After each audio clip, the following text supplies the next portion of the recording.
Hello everyone, welcome to the channel physics short and simple. इस video में हम physics के 15 ऐसे क्वेश्चन सॉल्व करेंगे जो 2021 के जेईई मेंस में आए थे। इस वीडियो को एंड तक जरूर देखिएगा क्योंकि सारे क्वेश्चंस अलग अलग चैप्टर से हैं। इससे आपका रिवीजन भी हो जाएगा और जेईई में किस टाइप के क्वेश्चंस आते हैं ये भी आपको पता चलेगा। तो शुरू करते हैं। पहला question is in an LR circuit eight steady state energy stored in an inductor is 64 joule and power consumed by circuit is 640 joules. Find time constant for this LR circuit. LR circuit का time constant क्या होता है? tau is equal to L by R. ये हम कैसे find out करेंगे अभी? हमें फर्स्ट थिंग इज गिवन है इंडक्टर में 64 जूल्स एनर्जी स्टोर्ड है। इंडक्टर में एनर्जी स्टोर्ड का फॉर्मूला क्या होता है? Half into L I square which is equal to 64 joule and power consume by circuit is 640 joules. Power consume by circuit मतलब इस रेजिस्टर में कितनी पावर कंज्यूम हो रही है, कितनी एनर्जी कंज्यूम हो रही है। This is given 640 joules. Okay, और एनर्जी कंज्यूम क्या होगा रेजिस्टेंस में? I square R which is equal to 640 joules. इसे equation 1, this is equation 2। Equation 1 को मैं 2 से डिवाइड कर दूंगा तो क्या मिलेगा मुझे? L by 2R is equal to 1 by 10 and L by R क्या हो जाएगा? 1 by 5 which is equal to 0.2। तो option A is our correct answer. इसमें नोट करने वाली चीज ये है कि LR सर्किट का time constant L by R होता है और LC सर्किट का RC सर्किट का टाइम कांस्टेंट होता है RC। सो नेक्स्ट क्वेश्चन पे बढ़ते हैं। A ball of mass m is rotating in a conical pendulum by a string of length L. If radius of circular path is L by root 2, find the velocity of mass. हमें दिया है कि एक pendulum है, that is ball is attached to a string of length L. Okay, mass m और जो radius है जिसमें ये कोनिकल शेप में रोटेट कर रहा है उसका रेडियस है r, उसकी वैल्यू भी दी है L by root 2। Okay, now let's assume कि ये जो स्ट्रिंग ने एंगल बनाया है नॉर्मल के साथ दैट इज थीटा। ओके, सो हम r की वैल्यू निकाल सकते हैं। r की वैल्यू क्या हो जाएगी? r is equal to L sine theta. Okay, और r की वैल्यू हमें क्या गिवन है? L by root 2। So L sine theta is equal to L by root 2। तो इसका क्या मतलब हो गया? साइन थीटा की वैल्यू हो जाएगी 1 by root 2, right. So theta हमारा क्या हो जाएगा? साइन थीटा 1 बाय रूट 2 कब होता है? जब theta is 45 degree. Okay, now next thing is ask what is asked in the question? Velocity of mass. अभी इस पे सेंट्रीफ्यूगल फोर्स कितना होगा? mv square by r, right. और ग्रेविटेशनल फोर्स कितना हो जाएगा? mg। ये दोनों फोर्स को बैलेंस करने के लिए स्ट्रिंग में कुछ टेंशन होगा, right. Let's say tension is t। इस टेंशन को मैं हॉरिजॉन्टल एंड वर्टिकल कंपोनेंट में स्प्लिट कर देता हूं। तो वर्टिकल कंपोनेंट क्या हो जाएगा? t cos थीटा और हॉरिजॉन्टल कंपोनेंट क्या हो जाएगा? t sin theta. तो हमें पता है कि x डायरेक्शन में और y डायरेक्शन में सारे फोर्सेस बैलेंस होंगे। तो let's write the equations. mv square by r is balanced by t sin theta. This is one. Okay, and second is mg is balanced by t cos theta. This is second. अगर equation 1 को मैं 2 से divide कर देता हूं तो मुझे क्या मिलेगा? v square by r into g is equal to tan theta, क्योंकि t कैंसिल हो जाएगा, sin theta by cos theta is tan theta. Therefore v square is equal to rg को मैं इस साइड लेके गया और r की वैल्यू क्या है? L by root 2। So g into L by √2 and tan theta की वैल्यू क्या हो जाएगी, tan 45 is equal to 1 into 1। Therefore v क्या हो जाएगा हमारा, v हो जाएगा under root g L by √2।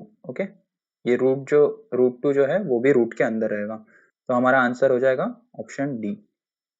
Next question पे बढ़ते हैं। If E represents energy, G represents gravitational constant, M represents mass, and L represents angular momentum. So find G raised to power -2, M raised to power 2, E raised to power -3 and L raised to power 3। इसका जो dimension होगा वो हमें निकालना है। तो हमें dimensions तो हर क्वांटिटी के लिए याद नहीं रहते हैं, तो हम डायमेंशंस फॉर्मूले से निकालेंगे। एनर्जी का फॉर्मूला क्या हो जाता है, energy equal to force into displacement. Okay, which is equal to, force क्या होता है, मास इनटू एक्सेलरेशन, तो एनर्जी क्या हो जाएगा, mass into acceleration into displacement. Okay, now energy के डायमेंशंस क्या हो जाएंगे फिर, मास का डायमेंशन हो जाएगा मास, एक्सेलरेशन का डायमेंशन हो जाएगा L T raise to power -2 and displacement का अगेन डायमेंशन हो जाएगा एल। सो एनर्जी का डायमेंशन क्या हो जाएगा, M L raise to power 2 T raise to power -2। Okay, now G is gravitational constant. G का फॉर्मूला पता है हमें, जी क्या हो जाएगा, G into R square by M, क्योंकि एक्सेलरेशन ड्यू टू ग्रेविटी का फॉर्मूला क्या होता है, gravitational constant multiplied by mass divided by R square. So इसको रीअरेंज करेंगे हम तो ये फॉर्मूला मिलेगा G equal to G into R square by M. तो जी के एक्सेलरेशन, जी के डायमेंशन क्या हो जाएंगे, same as acceleration L T raise to power -2, R square के डायमेंशन क्या हो जाएंगे एल स्क्वायर, एंड एम के dimension M M raise to power -1। So G के टोटल डायमेंशन क्या हो जाएगा, M inverse multiplied by L cube T raise to power -2। Now E का निकाल लिया, जी का निकाल लिया, अभी एंगुलर मोमेंटम का डायमेंशंस निकालते हैं। Angular momentum is equal to M V R. Okay, so इसके डायमेंशन हो जाएंगे, मास का डायमेंशन हो गया एम, वी का डायमेंशन हो गया एल टी इनवर्स और आर का डायमेंशन हो गया एल। सो इसका एंगुलर मोमेंटम का टोटल डायमेंशन हो गया एम एल स्क्वायर टी -1। अभी हम ये पूरा ये वाले फॉर्मूले में डाल देते हैं। Okay, G raise to power -2 M square E की पावर -3 एल की power 3, this is equal to M L 3 -2 का whole raise to power -2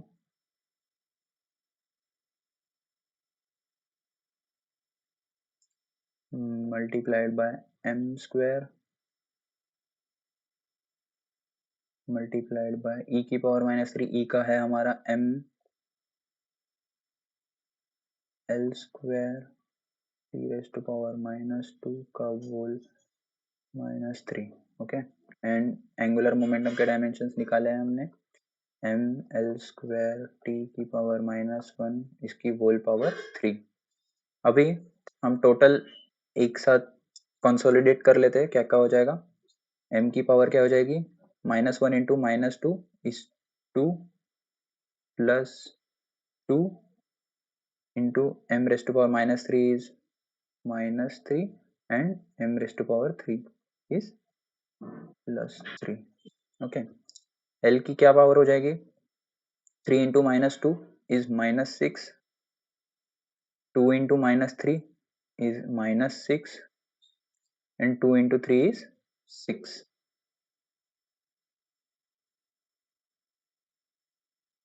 okay, time की क्या हो जाएगी power, t raise to power -2 into -2 is 4, -2 into -3 is 6 and -1 into -3 is -3। सो हमारे dimensions हो जाएंगे m raised to power 4, l raised to power -6 and t raised to power 7. सो हमारा answer हो जाएगा ऑप्शन ए. ओके, सो हमें सारे डायमेंशंस याद रखने की जरूरत नहीं है, फॉर्मूले से भी हम डायमेंशंस निकाल सकते हैं. नेक्स्ट क्वेश्चन देखते हैं. Find power loss in battery approximately. Okay, यहाँ पे पावर लॉस पूछा है, तो इसका मतलब है कि बैटरी के अंदर के रेजिस्टेंस में जो पावर कंज्यूम हो रही है उसकी वैल्यू हमें निकालनी है. यह हमेशा ध्यान में रखिए कि पावर कंज्यूम बोलते हैं तो सर्किट में जो रेजिस्टेंस है उसमें कितनी पावर जा रही वो हमें निकालनी है, और पावर लॉस मतलब बैटरी के अंदर के रेजिस्टेंस कितनी पावर खा रहा है उसकी वैल्यू हमें निकालनी है. तो power loss in battery approximately. First हम निकाल लेते हैं कि इसका इक्विवेलेंट रेजिस्टेंस क्या हो जाएगा. सर्किट का इक्विवेलेंट रेजिस्टेंस क्या हो जाएगा, दोनों सीरीज में है तो R1 plus R2. Okay, R1 late से मैं R1 इसको नाम देता हूँ and R2 is external resistance. So this is 0.6 plus 0.55 which is equal to 1.1 1.15. okay, 1.15 ओम. हमें वोल्टेज दिया है 2.2 ओम. करंट निकाल लेते हैं. करंट क्या हो जाएगा, I is equal to V by R equivalent. Right, circuit में करंट ये हो जाएगा V is equal to 2.2 volt divided by 1.15 ओम. इसकी वैल्यू क्या आ जाएगी, 220 divided by 115 which is equal to 5 4 जा 40. ओके, तो 23 से हम 44 को हम 23 से डिवाइड कर देंगे, क्या आ जाएगा 1.91. so let's assume कि I is this much ampere, 1.91 ampere. okay, now power loss in battery. so power loss in battery क्या हो जाएगा, I square R1. राइट, किसी भी रेजिस्टेंस में पावर कंज्यूम का फॉर्मूला क्या होता है, I square into R. तो बैटरी में जो रेजिस्टेंस है उसकी value R1 which is equal to 1.91 का whole square multiplied bye R1 की वैल्यू कितनी है 0.6 which will be approximately equal to, this is let's say 3.7 into 0.6 which is equal to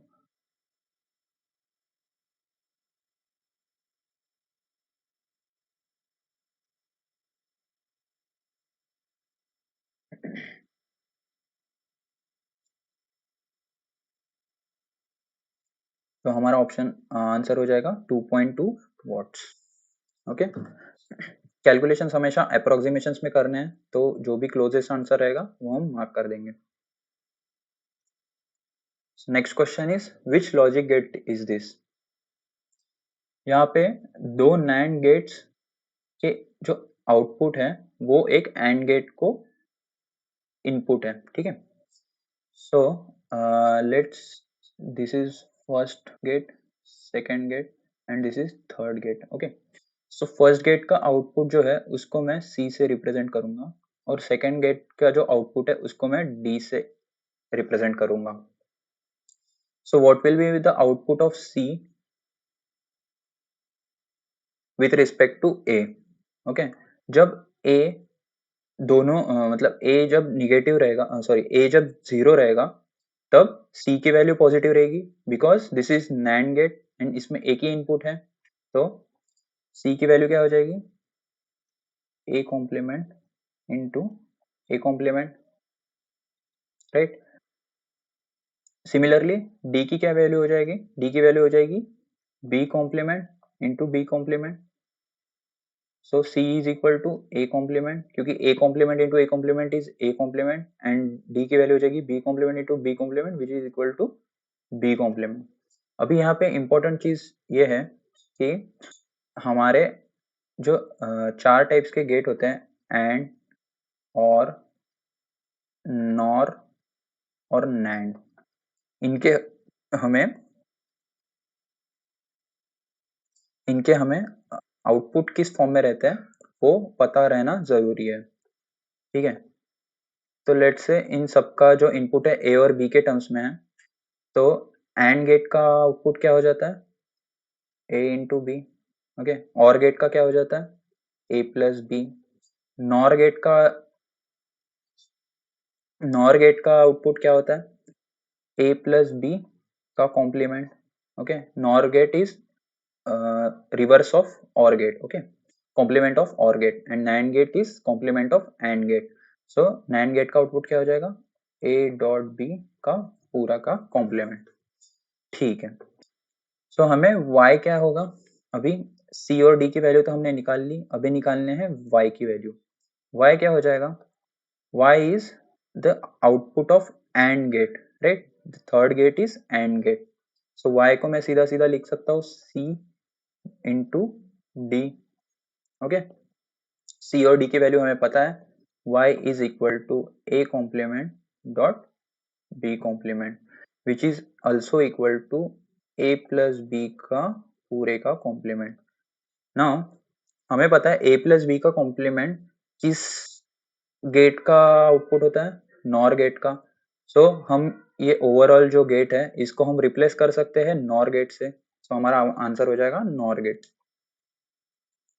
next question is, three vectors of equal magnitude are shown in figure, find angle theta form by a plus B minus C with x axis and tan theta is equal to what. Okay, so basically तीन vectors दिए हैं हमें, a vector, b vector and c vector.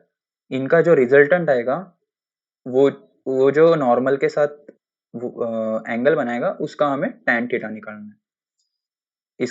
इन तीनों vectors का जो magnitude है वो same है, तो मैं magnitude of a is equal to magnitude of b is equal to magnitude of c is equal to r लिख सकता हूँ। ठीक है, अभी हम सारे वेक्टर्स के कंपोनेंट्स लिख लेंगे। a वेक्टर का क्या हो जाएगा, r cos 60 degree i plus r sin 60 degree j। ठीक है, सिमिलरली बी वेक्टर का क्या हो जाएगा, अभी बी वेक्टर हमारा सेकेंड क्वाड्रेंट में है, दैट मीन्स उसका जो एक्स डायरेक्शन में वेक्टर रहेगा वो निगेटिव रहेगा और वाई डायरेक्शन वाला पॉजिटिव रहेगा। ठीक है, तो बी वेक्टर हो जाएगा माइनस आर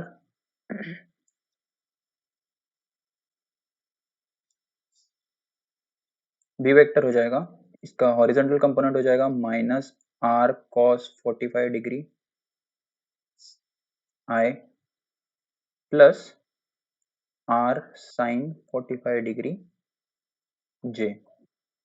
ठीक है, and C vector will be, C vector के दोनों कंपोनेंट्स निगेटिव रहेंगे क्योंकि सी का जो कंपोनेंट्स है एक लेफ्ट साइड में है और एक डाउन साइड में है। सो दोनों वेक्टर्स दोनों कंपोनेंट्स निगेटिव हो जाएंगे, तो सी के क्या कंपोनेंट्स हो जाएंगे, minus R sine 30 degree I minus R cos 30 degree J. अभी यहाँ पे ध्यान देना कि मैंने सी के लिए minus R sine 30 degree I और आर कॉस 30 डिग्री जे लिखा है, बाकी इसमें कॉस वाला जो कंपोनेंट है वो आई में जा रहा था और साइन वाला कंपोनेंट है जो जे में जा रहा था।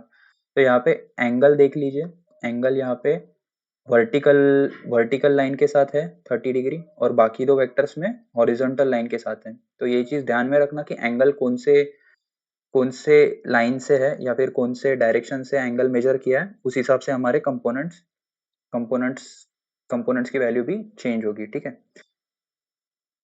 तो अभी हम ये वाले फॉर्मूले में डाल देते हैं, क्या हो जाएगा, a plus B minus C vector की वैल्यू क्या हो जाएगी, r यहाँ पे कॉमन ले लिया, cos 60 minus cos 45 plus sin 30 degree. Okay, so cos 60 क्या होता है? cos 60 is 1/2 minus r cos 45 is minus 1/√2 and minus c का minus is minus of minus r sin 30 degree which is plus 1/√2. Okay, sin 30 की value 1/√2 होती है. Sorry, sin 30 की value 1/2 होती है, तो यहाँ पे मैं लिख देता हूँ sin 30 इज 1/2. ठीक है, ये हमारा i कंपोनेंट हो गया. देन j कंपोनेंट क्या हो जाएगा? Plus r into sin 60. sin 60 is √3/2 plus r sin 45 degree that is 1/√2 again. Then minus r cos 30 degree, that is minus cos 30 is again √3/2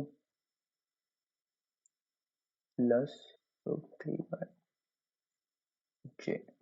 okay, तो यहाँ पे हमारा रिजल्टेंट वेक्टर क्या आ जाएगा? r into 1/2 is 1 minus 1/√2 i plus r into √3/2 plus √3/2 is 2√3/2, that is √3 plus 1/√2. ठीक है, यहाँ पे साइंस का ध्यान रखना. जैसे यहाँ पे a प्लस बी माइनस सी था, तो c के जो दोनों कंपोनेंट्स निगेटिव थे वो हम ऐड कर लिए, क्योंकि यहाँ पे माइनस सी दिया है, और यहाँ पे b का एक कंपोनेंट निगेटिव है और एक कंपोनेंट पॉजिटिव है, पर हमें b ऐड करना है. सो एज इट इज हम b के कंपोनेंट्स ऐड कर लेंगे. ठीक है, तो इसका जो रिजल्टेंट क्या आएगा? सॉरी, tan थीटा क्या आ जाएगा? tan theta will be j component divided by i का कंपोनेंट, राइट? सो इसमें क्या हो जाएगा? √3 plus 1/√2 divided by 1 minus 1/√2. Okay, ये कितना हो जाएगा? √2 इंटू ये हम √6 प्लस 1 अपॉन √2 माइनस 1. ठीक है, ये अरेंज कर लेना और ऐड सब्ट्रैक्ट करके ये हमारा फाइनल आंसर आ जाएगा tan थीटा का. सो tan थीटा की वैल्यू क्या हो जाएगी? √6 plus 1 divided by √2 minus 1. So option A is our correct answer. इसमें ये चीज जरूर ध्यान में रखिए कि साइन कौन से डायरेक्शन में पॉजिटिव होगा और कौन से डायरेक्शन में निगेटिव होगा, और एंगल्स का हमेशा ध्यान रखना कि एंगल कौन से एक्सिस से मेजर किया गया है. ठीक है, सो नेक्स्ट क्वेश्चन पे बढ़ते हैं. Next question is compare the RMS speeds of the gases at same temperature. So हमारे ऑप्शंस में कौन सी गैसेस है? एक CO2 है, एक O2 है और H2 है. RMS स्पीड क्या होता है? VRMS is equal to √3RT by M, where M is molar mass of the gas. Okay, अभी टेम्परेचर सेम है, R तो कांस्टेंट है और M वेरी कर रहा है बस. सो हम लिख सकते हैं कि VRMS is inversely proportional to 1/√m. Okay, ना CO2 का मास जो है, CO2 का जो मास है वो डेफिनेटली ग्रेटर रहेगा O2 से. ओके, मास, ओके, CO2 का मास O2 से ग्रेटर रहेगा एंड O2 का मास H2 से ग्रेटर रहेगा, राइट? क्योंकि CO2 का मॉलिक्यूलर मास क्या होता है? 44. O2 का मॉलिक्यूलर मास होता है 32 एंड H2 का मॉलिक्यूलर मास हो जाएगा 2. सो this is greater and this is inversely proportional, right? RMS speed is inversely proportional to the molar mass. So हम RMS speed का लिख सकते हैं, ये inversely proportional हो जाएगा. So क्या हो जाएगा हमारा, H2 is greater than O2 is greater than CO2। Okay, इनकी जो RMS स्पीड्स रहेगी वो इस प्रोपोर्शन में रहेगी, H2 की ज्यादा रहेगी O2 से एंड O2 की CO2 से ज्यादा रहेगी। और सिमिलरली ऐसे ही लिख सकते हैं कि CO2 की जो RMS स्पीड रहेगी वो O2 से कम रहेगी एंड O2 की RMS स्पीड H2 से कम रहेगी। ठीक है, तो हमारा ऑप्शन क्या सही है, option B is correct answer. Let's move on to the next question. In a LCR circuit, find the capacitance in order to get maximum power. Given XL is equal to 250 ohm and frequency is 50 hertz. So important thing is we have been asked to find out capacitance in order to get maximum power. Maximum power LCR circuit में कब होगी, power का formula क्या होता है, V into I. Okay, now I is also equal to V by R. Okay, and in LCR circuit R की value क्या होती है, Z होती है, that is impedance. Okay, so V into V by Z, and Z की value क्या होती है, Z is equal to root of R square plus XL minus XC का whole square. Okay, so maximum power कब आएगी, जब Z की value minimum होगी, राइट. Z की वैल्यू मिनिमम कब होगी, जब XL एंड XC सेम हो गए. So for maximum power XL is equal to XC, right.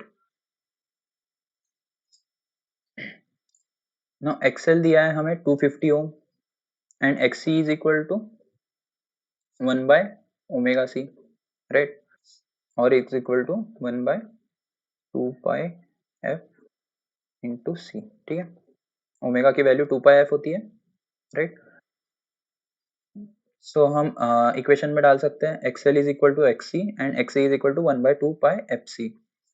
So 250 is equal to 1 upon 2 into pi into 50 hertz into C. ठीक है, now C की value क्या हो जाएगी, C is equal to 1 by 2 pi 50 into 250. Okay, तो यहाँ पे answers हमारे माइक्रोफेराडे में है, तो हम यहाँ पे ऑलरेडी ये कर देते हैं 10⁻⁶ से मल्टीप्लाई कर देंगे, सो दैट हमारा आंसर जो आएगा वो डायरेक्ट माइक्रोफेराड में आएगा. 250 into 4 is equal to 10⁻3, right, and then this is again 50 into 2 is 100, so this is 10, so which is equal to 40 by 5 microfarad. Okay, सो इसको हम सिंप्लीफाई कर देंगे तो क्या आ जाएगा answer, 40 by 3.14, that is approximately equal to 12.7 microfarad. So option B is our correct answer.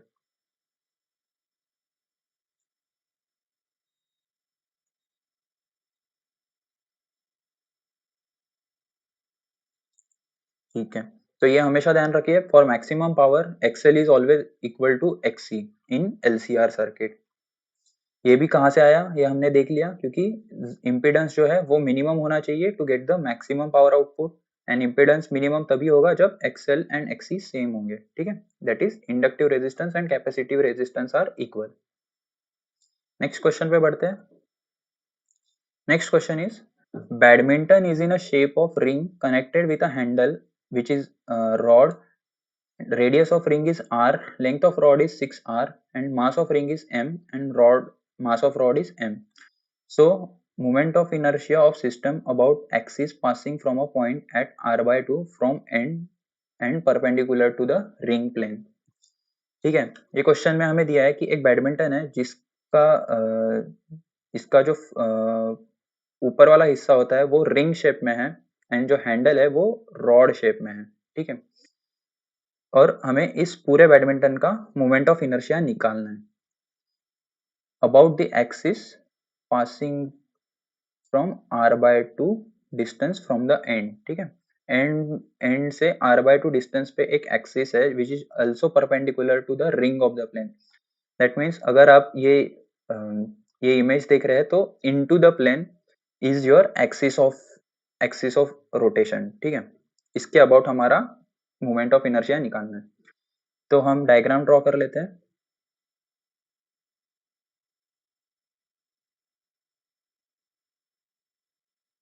ये handle हो गया, हैंडल की लेंथ दी है 6r, radius of ring is r, okay. और हमें क्या पता करना है, moment of inertia at distance r/2 from the end, okay. So मान लेते हैं ये हमारा सेंटर है, ओके। सेंटर से यहाँ तक का डिस्टेंस कितना हो जाएगा, 3r minus r/2 which is 5r/2, okay. And ring के सेंटर से ये एक्सिस का डिस्टेंस क्या हो जाएगा, r plus 6r minus r/2 which is r plus 11r/2 that is 13r/2, okay. Centre से एक्सिस का डिस्टेंस हो गया हमारा 13r/2। बाकी का काम क्या है, अभी हमें टोटल मोमेंट ऑफ इनर्शिया निकालना है। So total moment of inertia क्या हो जाएगा, I total is equal to moment of inertia of ring plus moment of inertia of rod, ठीक है। तो पहले moment of inertia of ring निकाल लेते हैं। I ring is equal to moment of inertia of ring at this axis क्या हो जाएगा, moment of inertia of ring about the center means axis passing through the centre of the ring plus m into D square, right. I centre plus m into D square. D की value हमें पता है, D की value क्या है, 13r/2 है। और centre of the axis, centre से एक्सिस जो पास होती है उसके अबाउट रिंग का इनर्शिया क्या होता है, mr²। सो फॉर्मूले में डाल देते हैं, सॉरी इक्वेशन में फॉर्मूला डाल देते हैं।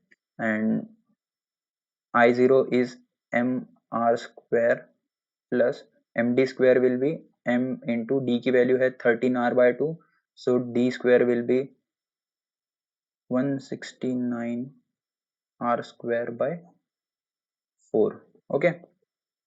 सो ये टोटल हो जाएगा हमारा 173 mr² बाय 4, ओके। ऑप्शन में देख सकते हैं हम कि यहाँ पे 173/4 mr² है। सो हमें रॉड का मोमेंट ऑफ इनर्शिया निकालने की भी जरूरत नहीं है, स्टिल हम निकाल लेंगे कि क्या है, okay. This is I ring and I rod will be similarly I rod will be moment of inertia of rod about the center, right, axis passing through the center of the rod plus md² and mass of the rod is small m, ठीक है। so moment of inertia of rod about the center क्या होता है, m into l² by 12 plus m into d², ठीक है। Centre के about rod का inertia होता है m l²/12। एल की वैल्यू क्या है, एल की वैल्यू गिवन है, एल की वैल्यू इज 6r। सो हम इस इक्वेशन में अगेन वैल्यूज पुट कर देते हैं।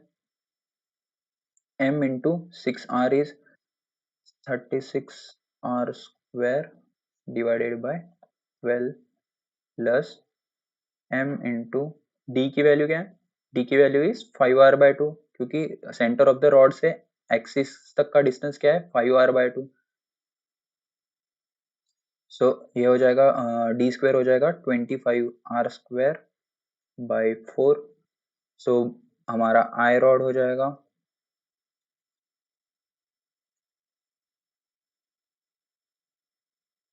37 mr² अपॉन 4, ठीक है। सो हमारा टोटल मोमेंट ऑफ इनर्शिया क्या हो जाएगा, रिंग का इनर्शिया प्लस रॉड का inertia, that is 37 mr² by 4 plus 173 mr² by 4. So option A is our correct answer. Let's move on to the next question. Next question में क्या पूछा है कि in a standard YDAC is Young's double slit experiment. Distance between slits is D and distance between screen and slit plane is D. The location of first maxima for red light is at y1 distance from the central maxima and for violet light is y2 distance from the central maxima. Find difference between wavelengths of red and violet lights. ठीक है, Young's double slit experiment सबको पता है क्या होता है. इसका formula होता है जो डिस्टेंस है, लेट्स एज्यूम कि डिस्टेंस y1 है. हाँ, y1 is equal to d upon small d into sorry m into d upon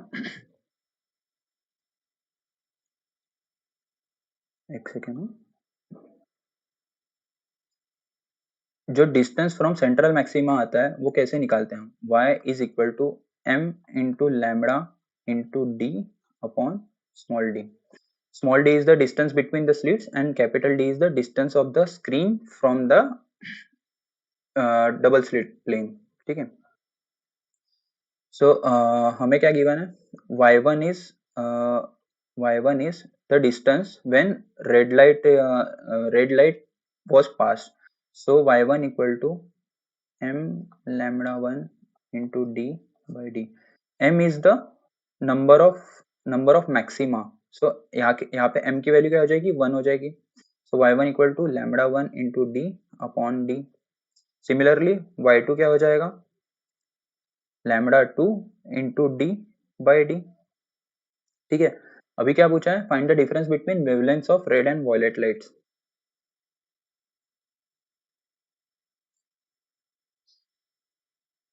wavelengths में का डिफरेंस हम कैसे निकालेंगे, ठीक है. अभी इस इक्वेशन से लैम्बडा 1 क्या आ जाएगा हमारा, lambda 1 is equal to d by D into y1 and lambda 2 will be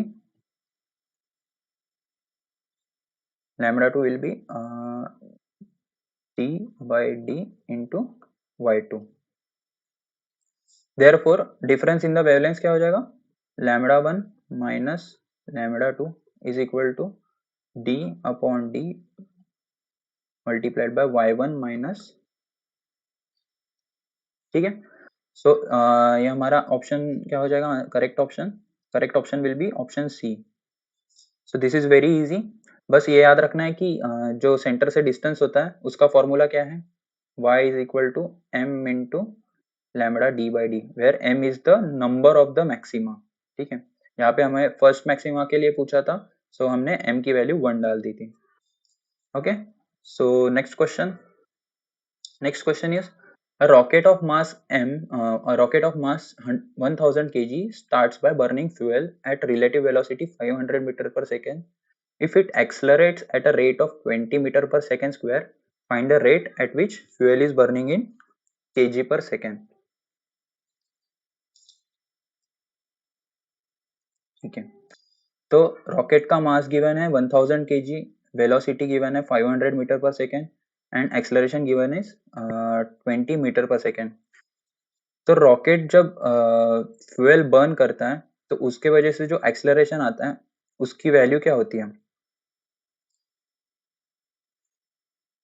acceleration m into ji plus ए होगा, क्योंकि वो ग्रेविटी को भी ओवरकम कर रहा है एंड देन खुद का उसका एक्सेलरेशन है, which is equal to v into D M upon D T. Right. v into D M by D T क्यों, v कॉन्स्टेंट है, only mass is changing. Right. Mass change हो रहा है, कितना हो रहा है वो हमें निकालना है, d M by D t निकालना है basically. Mass of rocket is given, so फॉर्मूले में हम डाल देते हैं. यहाँ पे हमें पता है एक्सेलरेशन 20 मीटर पर सेकेंड है, वेलोसिटी 500 मीटर पर सेकेंड है, एक्सेलरेशन ड्यू टू ग्रेविटी की वैल्यू पता है हमें, सो फॉर्मूले में डाल देंगे 1000 into 10 plus 20 is equal to 500 into dm/dt। So हमारा dm/dt क्या हो जाएगा? dm/dt will be 2 into 30, right? यहाँ से ये कैंसिल कर देंगे, so 2 into 30, this is equal to 60 kg/second। So option D is our correct answer. Very easy question. यहाँ पे ये देखना है कि v dm/dt क्यों आया। फोर्स क्या होता है? Force is equal to rate of change of momentum, right? Rate of change of momentum which is equal to rate of change of mv, right? Mass constant है इसलिए मास बाहर आ गया, वेलोसिटी सॉरी वेलोसिटी कांस्टेंट है इसलिए velocity बाहर आ गई, and mass is varying, that's why mass अंदर रहेगा। So this will be v into dm/dt। Very easy to derive also. So इतना अगर पता नहीं है तो फॉर्मूला याद रखने की जरूरत भी नहीं है, हम इजीली डिराइव कर सकते हैं, and this is very simple question. हमारा ऑप्शन करेक्ट ऑप्शन था option D. Let's move on to the next question. What is the change in stopping potential when wavelength changes from 280 nanometer to 480 nanometer? Phi is given 2.65 electron volt। हमें ये पता होना चाहिए, formula पता होना चाहिए। अगर कोई रे ऑफ लाइट किसी इलेक्ट्रॉन पे गिरती है या फिर किसी भी चार्ज पार्टिकल पे गिरती है, तो उसका फॉर्मूला क्या होता है? hc/लैम्बडा, this is the energy of the light, okay? जो भी हम रे जो भी हम लाइट पास कर रहे हैं उसकी जो एनर्जी होगी वो ये होगी hc/लैम्बडा। नाउ ये जो एनर्जी है वो कहाँ कंज्यूम होगी? पहले तो जो थ्रेशोल्ड एनर्जी है वो ओवरकम करने में, और बाकी जो बची एनर्जी है वो इलेक्ट्रॉन इलेक्ट्रॉन इलेक्ट्रॉन एब्जॉर्ब कर लेगा, और that will be change into kinetic energy of electron, ठीक है? सो हम ये इसमें ऐसे लिख सकते हैं, EV hc/लैम्बडा इक्वल टू 5 प्लस EV। हमें गिवन है कि पहले वेवलेंथ 280 नैनोमीटर थी, then it change to 480 nanometer. So हम दो इक्वेशंस लिख सकते हैं लैम्बडा 1 और लैम्बडा 2 के लिए। hc/लैम्बडा 1 is equal to 5 plus E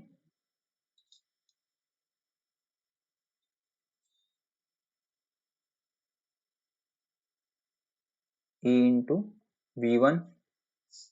Similarly, hc/lambda 2 is equal to 5 plus EV2।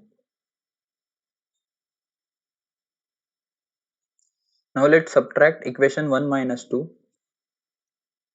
Equation 1 minus 2 से हम सब्ट्रैक्ट करेंगे तो क्या हो जाएगा?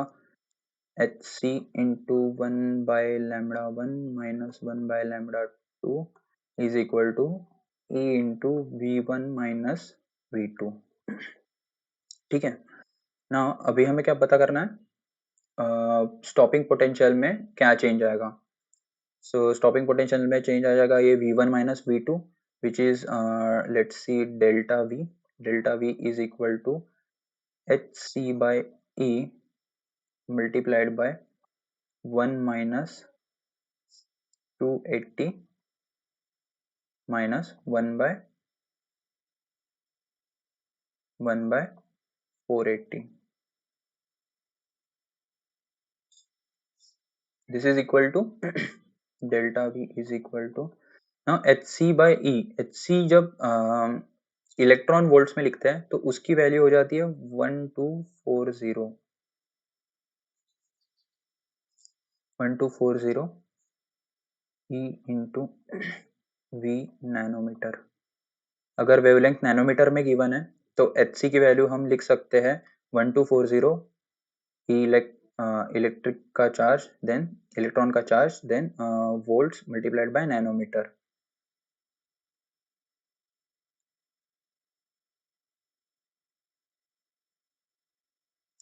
ठीक है? और हम डिवाइड करेंगे E से, and this is 120 minus 1/280 minus 1/480। इसका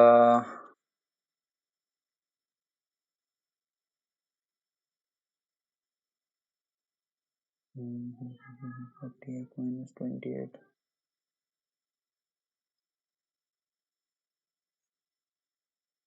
128 10 हम बाहर निकाल लेंगे डिनोमीटर से, तो ये आ जाएगा 28 into 48. So this delta V will be 124 multiplied by 24 divided by 28 into 48. Now this will be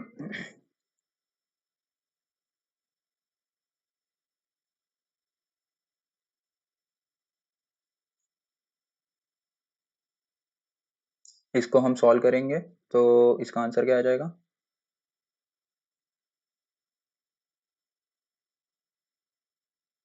31 by 14. This is equal to 2.14 to the 28 and 3 2.2 2.2 volts will be the change in stopping potential. So इसका answer हम लिख देंगे, ये integer type question था तो इसका answer हो गया 2.2 वोल्ट। समझ गया कैसे करना है ये? अगर कोई लाइट इलेक्ट्रॉन पे जा रही है तो दिस इज द इक्वेशन, ये ये फोटोन की एनर्जी है, this is stopping potential and this is the kinetic energy of the electron. ठीक है, very easy question. Let's move on to the next question. Next question is two spheres each of radius r equal to 5 centimeter are thrown upwards at an interval of 3 seconds. At what height they will collide? Initial speed is 30 meter per second.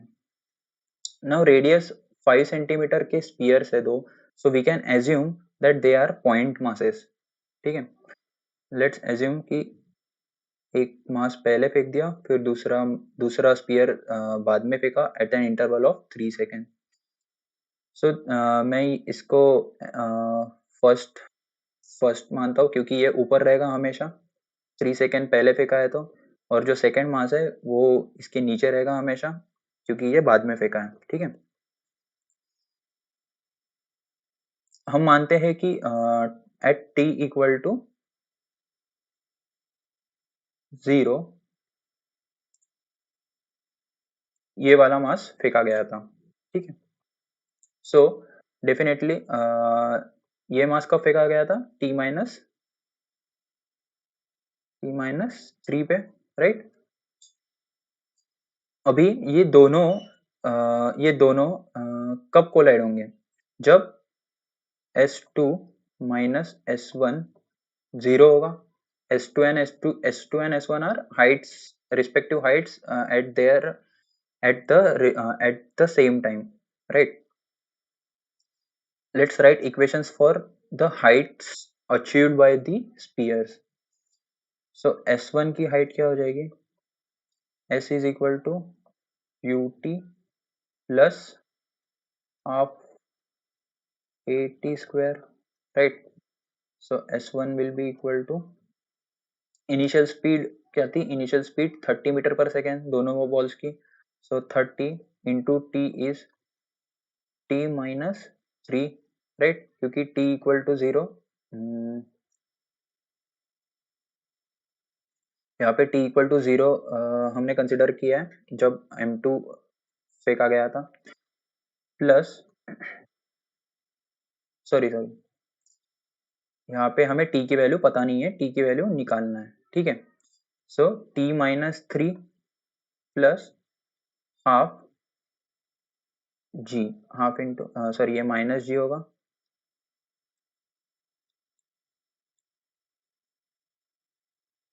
Minus half into g into T1 का formula हमें पता है, T1 is equal to T minus 3। ठीक है, ये हमेशा रहेगा का whole square. So at time t S1 की जो S1 का जो ये रहेगा height achieved by S1, this will be the case, नहीं sorry, this will B t plus 3 क्योंकि हमने जो फर्स्ट मास है वो हमने पहले फेंका है, सो ये हमेशा ज्यादा टाइम ट्रेवल करेगा, सो this will B t+3। Okay right, क्योंकि m1 हमने पहले फेंका है तो ये 3 सेकेंड ज्यादा ट्रेवल कर चुका है, दैट्स वाई S1 में हमें t+3 लेना पड़ेगा। सिमिलरली S2 विल, हम इसको सिंप्लीफाई कर लेते हैं, S1 will be equal to 30t+90 minus half into g की वैल्यू हम 10 मान लेते हैं, 5 into t²+60+9। Okay, so S1 will be equal to 30t+90 minus 5t² minus 60 minus 45. So this simplifies to 30t gets cancelled, minus 5t² remains, minus 5t² plus 45. This is the value of S1. Now S2 की value क्या हो जाएगी? Similarly S2 will be equal to, इसको हम equation 1 नाम देते हैं, S2 will be equal to again u t2 minus half g t²। यहाँ पे t2 की वैल्यू क्या है? t2 is equal to t, क्योंकि हम जब m2 फेंक रहे हैं हम उस इंटरवल, उस इंस्टेंस को t इक्वल टू 0 कंसिडर कर रहे हैं, ठीक है। So S2 is equal to, initial speed is 30, t2 is equal to t minus half into g is 5t²। This is equation 2. Now for collision हमारी condition क्या रहेगी? S2 minus S1 is equal to 0. So S2 minus S1 is equal to equation 2 minus equation 1. So क्या हो जाएगा इसमें?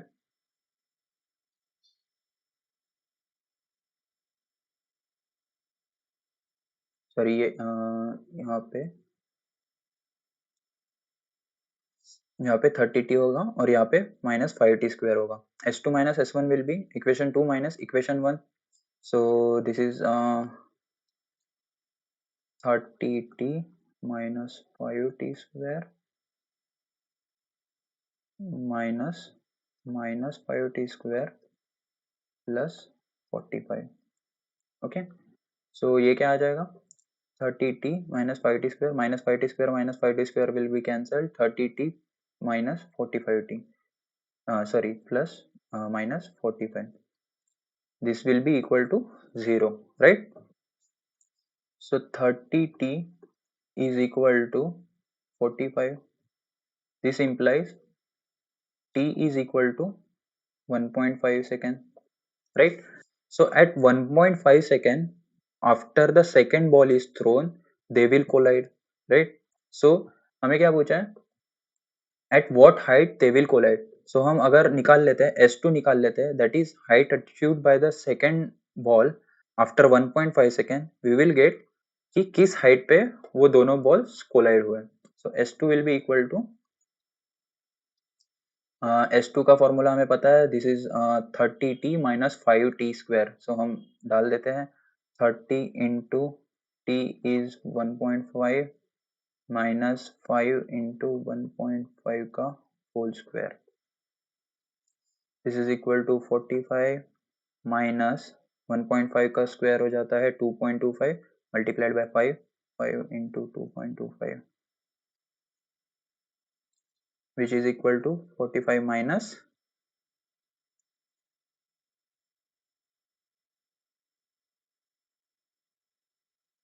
11.25, so this is 33.7 meter, right? So option C is our correct answer. समझ गया कैसे करना है? ये दोनों बॉल्स की हाइट अचीव निकाल लिया हमने। फिर for collision what is the requirement? S2 minus S1 should be 0 at that particular time। और टाइम कैसे कंसिडर किया हमने? जब सेकेंड बॉल फेंका तब उस इंस्टेंस को हमने टाइम t0 कंसिडर किया, एंड फर्स्ट बॉल हमने 3 सेकेंड पहले ही फेंक दिया था, सो ये जो है ये हमेशा 3 सेकेंड ज्यादा ट्रेवल किया रहेगा, सो दैट्स वाई हमने इसका जो टाइम है वो t+3 लिया है, ठीक है। I hope this is simplified for you. Let's move on to the next question. Now इसमें पूछा है there is a soap bubble of radius 6 centimeter and it has another soap bubble of radius 3 centimeter inside it. So ये पहला soap bubble है, उसके अंदर एक दूसरा सोप बबल है 3 सेंटीमीटर का, ठीक है। Now find the equivalent radius of the soap bubble which has same excess pressure inside it as 3 centimeter bubble। मतलब मान लेते हैं कि जो एक्सटर्नल प्रेशर है वो P0 है और 6 सेंटीमीटर वाले बबल के अंदर जो प्रेशर है वो P1 है और 3 सेंटीमीटर वाले बबल के अंदर जो प्रेशर है वो है P2। सो हमें ऐसा बबल नया फॉर्म करना है जिसके अंदर भी प्रेशर हो जिसके अंदर जो प्रेशर होगा वो P2 होगा। सो वो P2 प्रेशर लाने के लिए हमारे सोप बबल की नए वाले सोप बबल की रेडियस क्या होनी चाहिए। सो हमें पता है कि सोप बबल में जो प्रेशर होता है, प्रेशर डिफरेंस होता है, वो कैसे फाइंड करते हैं? P1 minus P0 is equal to 4T by R, right. So पहले बबल की जो ये है रेडियस वो क्या है? 6 सेंटीमीटर है। सेकेंड बबल की जो रेडियस है वो है 3 centimetre, right. So P1 minus P2 is equal to 4T by R and R is, let's say R is R1, okay। Similarly हम सेकेंड इक्वेशन लिख सकते हैं P2 minus P1 is equal to 4T by R2, right. First bubble के लिए हमने equation लिख दी 4T P1 minus P0 by 4T by R1 and P2 minus P1 is equal to 4T by R2। This is second equation। अभी हमें ऐसा bubble चाहिए, let's say कि हमने एक नया बबल बनाया जिसकी रेडियस हो गई R3 और उसके अंदर भी सेम प्रेशर है which is equal to P2, right. So इसका फॉर्मूला हम लिख सकते हैं P2 minus P0 is equal to 4T by R3, okay. Now अगर हम सेकेंड इक्वेशन में से फर्स्ट इक्वेशन सब्ट्रैक्ट कर लेते हैं, इक्वेशन 2 माइनस इक्वेशन 1, देन हमें क्या मिलता है? P2 minus P1 minus P1 minus P0, sorry equation 1 plus 2 करते हैं हम। इक्वेशन 1 प्लस 2, इक्वेशन 1 प्लस 2 करेंगे तो क्या हो गया? P1 P1 कैंसिल हो जाएगा, P2 minus P1 minus P0 is equal to 4T into 1 by R1 plus 1 by R2। Equation हमें मिलेगा, इक्वेशन 1 और इक्वेशन 2 अगर हम ऐड कर देते हैं तो हमें मिलेगा P2 minus P0 is equal to 4T into 1 by R1 plus 1 by R2। अभी हमें जो नया बबल था उसके लिए क्या इक्वेशन मिली थी? P2 minus P0 is equal to 4T by R3। That means LHS are equal, so RHS should be equal। 4T by R3 is equal to 4T into 1 by R1 plus 1 by R2, okay। so R3 की क्या value हो जाएगी? 1 by R3 is equal to 1 by 3 plus 1 by 6 which is equal to 9 by 18 which is equal to 1 by 2। so R3 is equal to 2 centimetre, right. Very simple problem, बस हमें क्या पता रहना चाहिए? P1 minus P0 is equal to 4T by R1। This is the formula for the difference in pressure in soap bubble। So R3 is equal to 2 centimeter। Option B is our correct answer।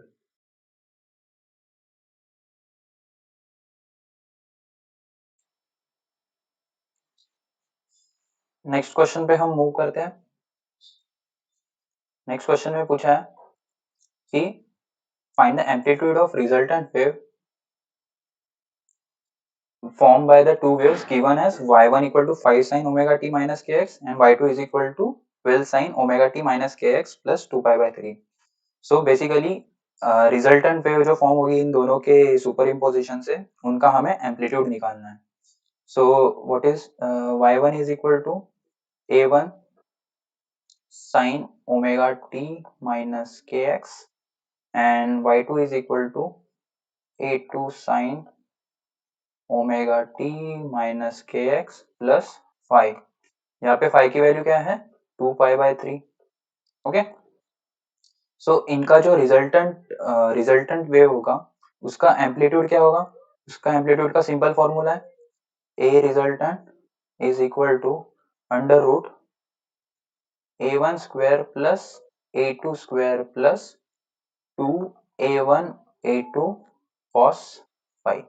Okay, काफी simple formula है, ये याद रखने की जरूरत है, इस पे काफी क्वेश्चंस भी आते हैं. सो फॉर्मूले में हम वैल्यूज डाल देते हैं. a1 की वैल्यू क्या है a1 is equal to 5, a2 is equal to 12 and 5 is equal to 2 pi by 3. Okay, so a1 square will be 25 plus a2 square will be 144 plus 2a1 into a2 2 into 5 into 12 into cos 2 pi by 3. cos 2 pi by 3 की value क्या होती है minus 0.5. okay, so what will be the net value 25 plus 144 minus 60. okay, which is equal to under root 109. काफी simple question है, बस formula याद रहेगा तो आंसर निकाल सकते हैं. So this is the end of the 15 question. Thank you for watching this video. If you like this video then please like, share and subscribe. जितने भी आपके दोस्तों के साथ शेयर कर सकते हो करते रहिए. मैं आगे भी ऐसे वीडियोस बनाते रहूंगा. So please keep supporting. Thank you so much.